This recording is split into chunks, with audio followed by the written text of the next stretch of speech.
Приветствую всех заглянувших на мой канал. Видите изображение облепихи? Вот такое дерево я обирала. Оно растет у меня уже несколько лет. Колючее. Видите шипики?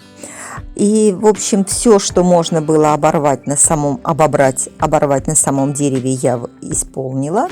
А теперь срезанные ветки, те, которые загущали крону и которые было очень тяжело, в общем, оборвать эти ягоды прямо на дереве, я эти веточки срезала, принесла домой, а теперь дома, сидя в кресле, уютно, тепло, хорошо, ветра нет, ничего нет. В общем, эти ягодки я теперь обираю. Для чего? С облепихой можно много чего приготовить. Я сегодня буду делать протертую облепиху. Варенье мы варили, замораживать мы замораживали. А вот протертую с сахаром, без варки, пока не делала. И хочу как раз вот сейчас это и произвести. Мятые надо убрать. Некоторые вот прямо на веточках уже мятые. Это в основном или переспелые, или поврежденные уже вредителями, облепиховой мухой. Кстати, если кому-то интересно, узнать мой опыт, которым я делюсь, о выращивании, о вредителях, о самом названии, почему вот по-латински так называется облепиха. По-русски-то все понятно, потому что облепила все веточки ягодками, потому и облепиха. Тут все просто. А вот латинское название гипофая, что это означает? В общем, у меня на канале есть эти видео, где я делюсь опытом, рассказываю, показываю, как я ее собираю. Я постараюсь оставить ссылочки под видео. Если кому-то интересно, то пройдете по ссылочкам. Вот. А я, пока вот этот процесс у меня идет, вы понимаете, что это надо будет сейчас перебрать, а потом это будет измельчение, добавление сахара. Я надеюсь, вы все это увидите в самом процессе, поможете мне, постоите у меня за плечом. Надо сказать, что сбор, конечно, это занятие такое, как бы его назвать, муторное, нудное. И плюс колючесть, не забывайте, самой облепихи.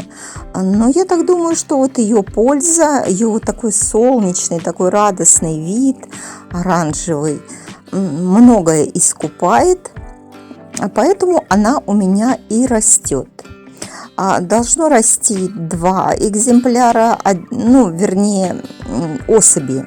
А там уж экземпляров сколько вы посадите. Особь должна быть женская и особь должна быть мужская для опыления. У меня растет 3 куста, деревца, как их назвать, облепихи. И в данный момент у меня 2 мужичка. Вот я вам показала как раз сейчас поврежденную облепиховой мухой ягодку с черной точкой. Это как раз признак того, что навредила нам облепиховая муха. Итак, я сказала вам, вы запомнили, что должно быть мужской экземпляр для опыления, и женский для самих ягод. Причем, понимаете, как они интересно растут? Их невозможно различить, если на них нет ягод, смотря когда вы подойдете к этому дереву. В общем, различить мужской и женский можно только в период цветения. Я подробно об этом рассказывала, поэтому сейчас останавливаться не буду. Я там даже 2 веточки сравнивала, показывала. Тоже оставлю ссылочку под видео. А пока я убираю все листики, все веточки. Кто-то, знаете, даже вот плодоножки сидит и обрезает ножницами. Я до такого еще не дошла. Нет, не обрезаю, только удаляю мусор, откровенно мятые, откровенно поврежденные. Ну и листики, и веточки, и щепочки, все как и сказала. У меня оно уже большое, это дерево, настолько большое, что я уже сама могу на него залезть. Ну, правда, стою в интересной позе, одна нога на ветке, одна нога на стремянке. И вот в таком виде еще вешаю на шею емкость какую-нибудь для сбора ягод. И в такой интересной позиции осуществляю этот сбор. Зрелище еще то, надо вам сказать. Ну, все, я перебрала. Смотрите, какие руки. Поэтому сейчас иду ягоду мыть. Несмотря на то, что были дожди, она на дереве висела. Вроде бы чистая должна быть. Не на земле же, не клубника. Но грязь есть. Поэтому иду мыть. Нет, все-таки, посмотрите, какой цвет.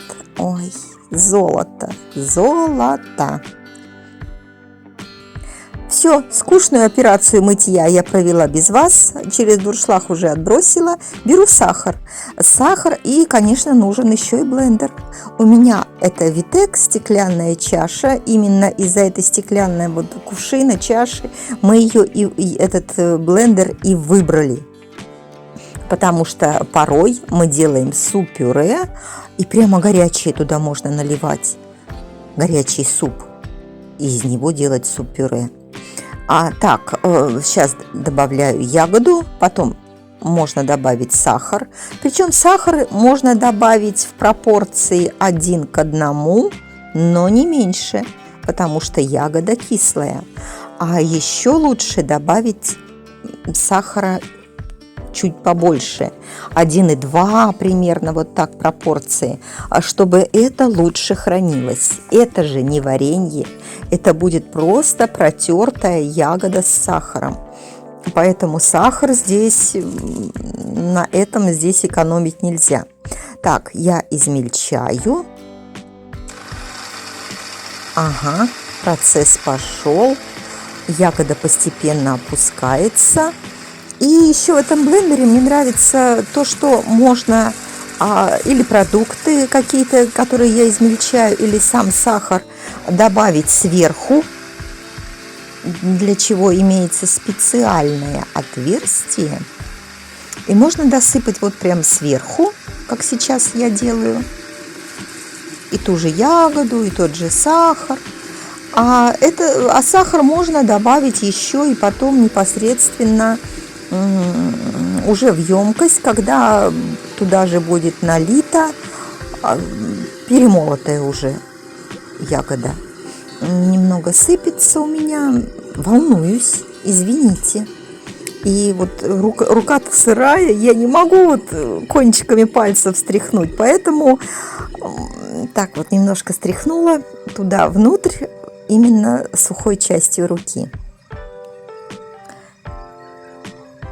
Измельчаем, и потом уже измельченная, перемолотая надо вылить, освободить чашу блендера для следующей партии пениться. Угу. И вот смотрите, сахар можно было бы прямо и сюда добавить, а не в блендер. Это уже как вы захотите. Так, ставлю кувшин, чашу на место. Следующая партия пошла. Ну, у меня здесь порядка 2 килограмм ягоды, поэтому сахара надо 2 с лишним килограмма. И, конечно, я все взвесила.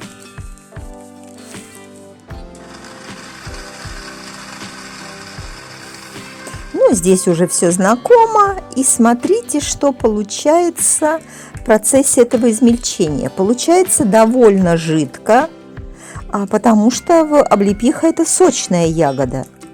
Несмотря на то, что она кажется мелкая, да что там, да еще косточка. Нет, она все-таки очень сочная. И вот он, этот сок. Смотрите, конечно, присутствуют зернышки. Некоторые люди, я знаю, вот это протирают через сито, чтобы избавиться от зернышек, от оболочки ягод. Но, как видите, я это делать не собираюсь, потому что как раз в ягодах содержится тоже очень много... Ой, простите, я что сказала? В ягодах? В семечках, в зернышках содержится очень много полезных веществ, которые я не могу просто так выбросить. Я их съем, и их можно есть, никакого вреда не несут, а только пользу. И, кстати, вот облепиховое масло, оно получается как раз с измельчением этих зернышек, чтобы ничего не пропадало.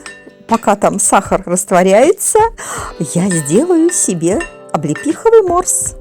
Я мою эту чашу, заодно эту вот ложку деревянную, размешиваю. И вот это я сейчас выпью. Попробуем, что получится. Цвет, запах, такой с кислинкой вкус будет. Кто-то даже сравнивает с ананасом. Ой, что-то пошло не так.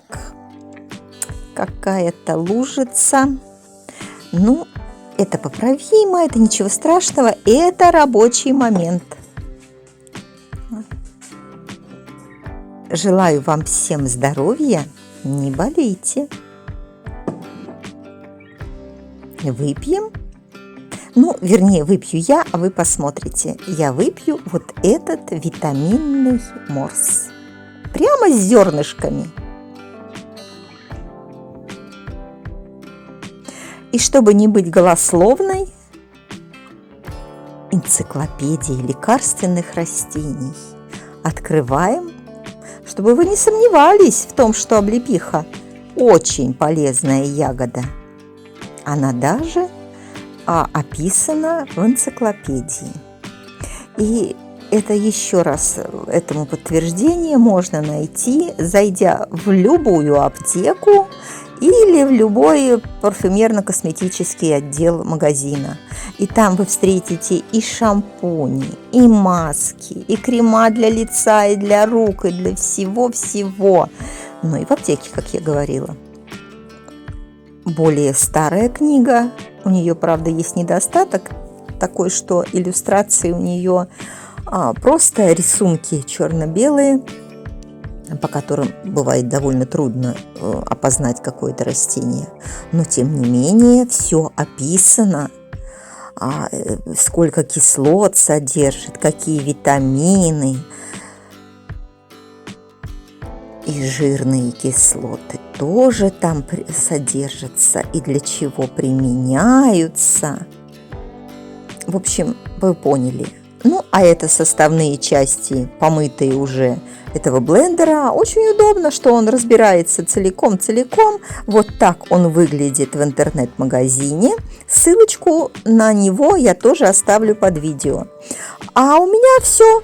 Еще более скучный процесс раскладывания по банкам закончен.